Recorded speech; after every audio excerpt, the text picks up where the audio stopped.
Hi. Based on the comments under my build guide video, it seems that at least a few dozen of people tried out or is trying out this build, and this video is mostly for them. I just want to go over the things that I have changed or improved since I posted this video, and I feel like this build officially reached the build status for me in this league. I don't know if I can top it off with something else. It is a well-rounded build, it's tanky, it's everything that I would want from a build. The only nemesis for this build is basically chaos damage, but it's just something that you have to live with, unless you change something else, but more on that a bit later. Let's start with the numbers first in POB, and then I will go through one by one with the items, the gems, the jewels and the passive tree changes. So I will start with opening up the original link in the original video. I had this effect of shock at 20%, which is, well, as it turns out, it's kind of a lie. With that damage you won't really reach these kind of shock numbers on the enemies. I mean, at least not on the rare or the bosses or anything that has more HP than a generic mob. It's more like under 10, so like just an 8. With the DPS, let's check just the ice spear numbers for now. From all the first form projectiles, you can see the number here. Since this build uses Nimis, we can also check out the second form all projectiles, and you can just add these two numbers together and you will have actual DPS of this build. Of course, we can just also check it out with Dying Sun, with the extra projectiles. So with the second form you see this number, and with the first one, this, you can add the two together, and that's what you would get against one of the pinnacle bosses. Or sorry, it's not for pinnacle bosses, you can also check out that. What's the difference between... Okay, there's zero difference, because I guess we ignore all the enemy elementals resistance, but for the Uber bosses it's much less, it's 5 mil plus 6.2. And with the new and modified build we can also check out the numbers. So for Ice Spear you can see the first form, all projectile damage, and you can see the second one, all these two numbers together. And of course we can check the same thing with Dying Sun Flask, which is 27 plus 38, and we can also check out this damage against the Guardian boss or Pinnacle boss, which is almost the same, and against an Uber boss, which is 11 plus 8. And that is a lot, that is a lot. And you can also check out the defense numbers compared to the previous build. You can check out the numbers for Soulrend.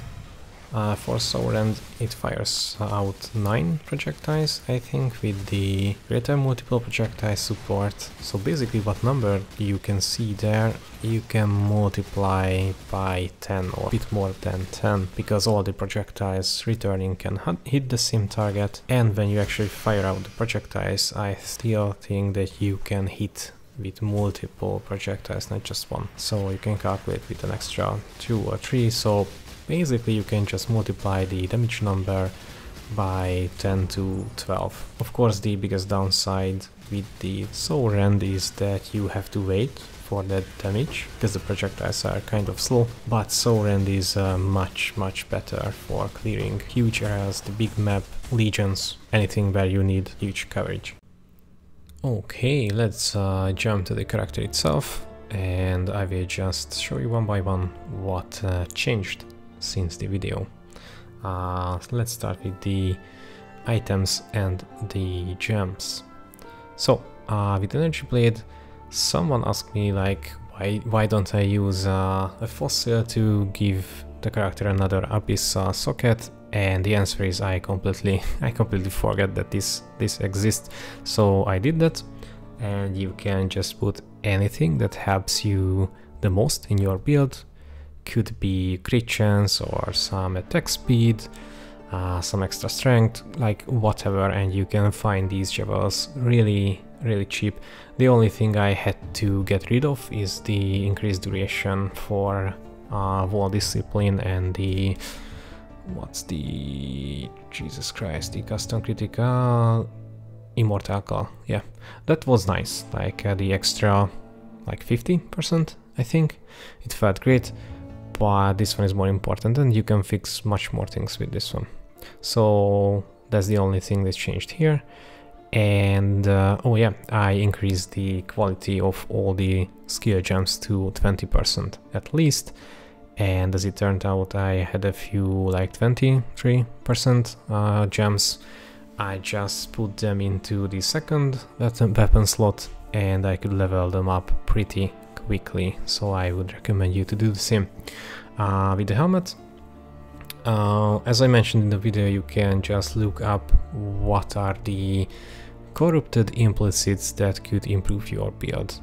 I looked them up and there was a headpiece that was kind of cheap, I think under 1 divine, and I needed the increased effect of shock. I mentioned in the video that with lower damage you can't really shock the enemies with bigger HP pools, but as you keep increasing your damage, and you can also increase the effect of shock through multiple ways, you can reliably shock these bigger mobs above 25%.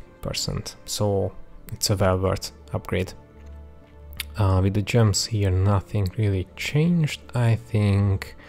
Oh yeah, I swapped in for a level 4 enhance instead of the level 3.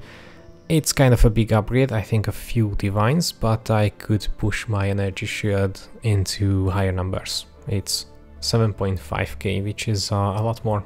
I think I was barely around 7k, and this also increased the base damage of the energy bleed, which means it also increases the base damage of all the spells and everything. Nothing changed on the amulet and the Nimbus, of course, and I got a new ring. So the biggest problem with this build, if I pop on my flasks, is the chaos resistance. Yeah, even with the default implicit on the amethyst ring, I still was in negative like 20 chaos resist or so. So I bought another amethyst ring with fractured T1 chaos. It's also not cheap. I think it was 8 divines or so, but it's well worth it. And I could also just put 20% of increased quality of the resistances. So this 4% could go up to like 15 or 20, I think. And that's a much more comfortable number than the minus 19 or so. I bought myself a new chest. Yeah, I was looking of what's the most beneficial for this build. We don't need the extra levels or so, so I went for the 50% reduced extra damage from critical strikes. It feels very nice, and if you have a watcher side that also gives you the same stat with determination, then you can basically just ignore the critical strikes from the monsters. The gem links haven't changed since then. I lost my white socket, so if I want to do Soulrend, I can't really just easily swap in the critical damage support. I am staying with the greater multiple projectiles, which doesn't really matter because if and when I am using the Soulrend, I want the better map clear and the ability to clear huge areas, and the extra projectiles help with that. And also when they return eventually, they also mean a lot of damage multipliers, because I shoot out with them 9, I think, like 5 from here and 4 from here, yeah, 9s. The shield is the very same. I was looking for some implicit, but there isn't much that really helps. I mean, you could buy one bit extra life and some energy shield, maybe I will do that. With the boots, yeah, this was expensive, like the +1 endurance charges is, Jesus, don't look that up. I would not admit of for how much did I buy this, and it's crazy what this league does to the market, I mean to the prices of the items, because I had to buy a tainted oil for like 3.5 divines. Like, holy, what's happening? It used to be like 70 chaos. I guess everybody is doing the new strat. I've made a video about that, and because of that all the other stuff just the prices are going up like crazy, so now it kind of worth it to just jump back and do something else. Nothing new with the belt or with this shovel, and I think I already had this gloves before, maybe not, I am not sure, but the plus base critical chance is, I think, the best one that you can get onto your gloves. I already had these two flasks. The Oriat one is the best for clearing maps, and the extra elemental resistance also feels great because I am clicking on all the altars that gives the enemy extra elemental damage and lowering my resist and giving me scorch and so on, and this helps with that. And if you wanna kill some big boys, the Dying Sun is the best flask for that. So these things what I upgraded since then, and I also completely changed my charm and which was taken Javel. So these are the ones that I had before. I think I will just sell these, and the reason why I did the change is because I found a pretty good Javel, this one.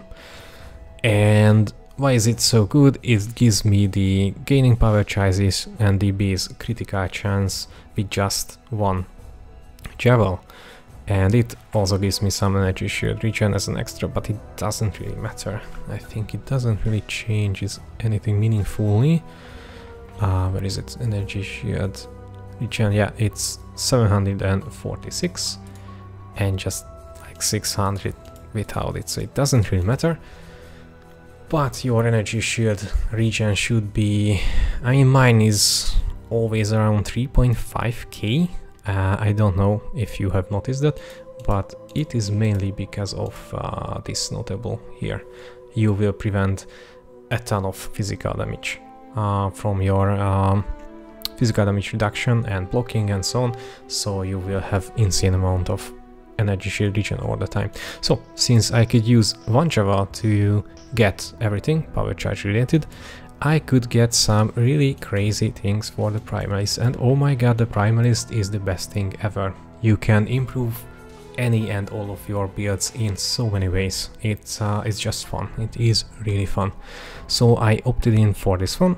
I still need the frenzy charges for the attack speed, because without them the attack speed is just way too low. And I opted in for a Fortify stat. So the Fortify, the 20 Fortify is basically giving you 20% less damage taken from any hits, and it is huge. Just note that the Fortify, you can only get Fortify if you actually hit with a melee weapon, so with the spells you don't get any. And the Fortify doesn't work like the charges. It's not like you get a frenzy charge and then you get the second one and the timer resets. No, with 45, each and every of these fortification layers they have their own timer, and you also want to stack up as many as you can. So in a regular map you won't really have the 20 fortification all the time, but when it really matters, when you are spinning on top of a big guy or you are spinning in the center of a sea of the monsters, then you will have it, and this helps a lot. The next one is basically, yeah, I lost the 7% leech, and I kind of missed it because I don't use the watchers, I mean, what gives you the energy shield gain and hit, because I needed something else. So I opted in for this instant leech, and this is where I also get a lot of non-damaging ailments you can inflict with critical strikes. So this 37% plus these 26 gives us a lot of extra shock, basically. So that's why I don't see numbers like 8 and 10 on bigger mobs. Now I see usually something above 25, mostly 30 on the enemies. And yeah, that is a huge damage increase.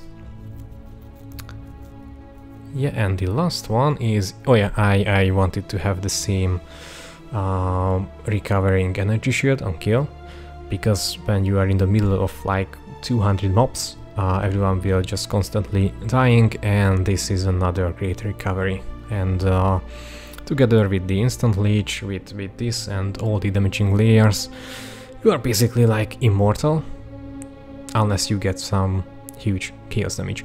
And the Cunning Strike is awesome. I don't know why, but the Cunning Strike on gems or these charms cost a fortune, but with Critical Strike it's like 10C. I literally bought this charm for like 20C or something like that. It is pretty cheap. So yeah, I think... Oh yeah, no, I changed the... what should I say? So I had the reduced damage taken and something else. I wanted to opt in for a bit more damage, because I also wanted to do Uber bosses.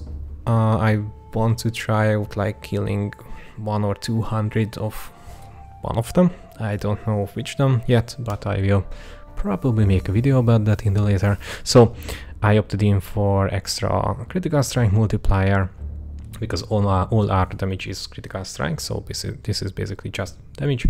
And that 9% of your mana's extra energy shield is another reason why I could push this to 7.5k. And this is what have changed since then. But oh no, sorry, another thing, the last one. I did some simulacrums and this dropped. Previously I had strength and evasion, I think. This strength and life is a bit better. It doesn't worth 10 or like 12 divines. I don't know what is the market price for this. It doesn't worth that much. I'm only using it because it got dropped. I have two other ideas of how could you improve this build, but I don't think that I would do it. One of them is getting two split personality jewels. Both of them should have the strength and intelligence scaling on them, and then you can do an actual long route. So instead of going like this way, you should going up here, down here. You shouldn't have this path here, and you can just path out through this Atmos Might and up here. You can look up some builds. I'm pretty sure there are many who use Energy Blade and who are using these double split personality jewels, so you can look up the whole route and everything, but it's just so expensive. The last time I checked them, each one of them was like 50 dips or so the two of them together is like 100, and I don't really want to spend any more currency on this character. And another upgrade I was thinking about, maybe I should try it out, but I don't want to, is of course with Mage Blood. I got this Mage Blood in the first 12 days of this league, and I was able to farm it out in just 5 days with this character, even before I started to do the new farming strategy. And the idea is here that you can just put on the Mage Blood, and in the fifth flask slot you can just put this elixir here, and then you have 4 other slots to put anything here. So you can just use these two, and another 2 of whatever. You can just put an amethyst flask here to fix your chaos resist, and really just whatever you want, extra damage, extra crit, it really depends on you. What do you want to do? You could also maybe try out the Onslaught flask and the movement speed flask, and then if you change the cyclone for the regular one, you could change the boots for another one that gives you tailwind and or the elusive. Those are expensive. I remember the last league I bought them for like 20 divs or so, but yeah, your character will be much more stronger.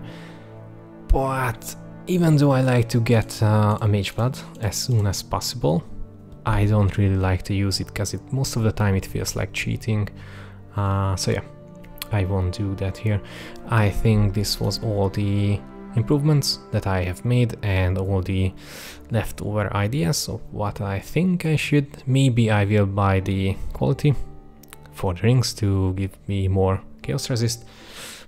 But yeah, this is the character. I won't really change anything from now on. And yeah, this guy can do anything and everything, and Uber bosses and simulacrums and everything. That less, this character is like immortal. Of course I'm dying a lot. I'm still only 97, because I'm clicking on all the altars, so the enemy gets extra chaos damage, extra elemental damage. I get like minus 100% ele resists and get scorched and get slowed and everything.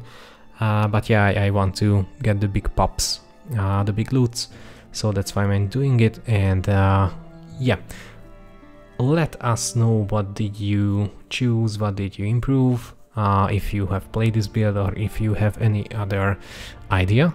I would really like to see that. But yeah, this was the video. I just wanted to give you guys an upgrade, I mean an update. And of course I will leave the POB link down in the description. And again, thank you for watching. Leave a like if you like this video, if this helped you at all, and subscribe and hit the bell if you would like to see similar videos in the future. So see you next time, and stay safe, exiles.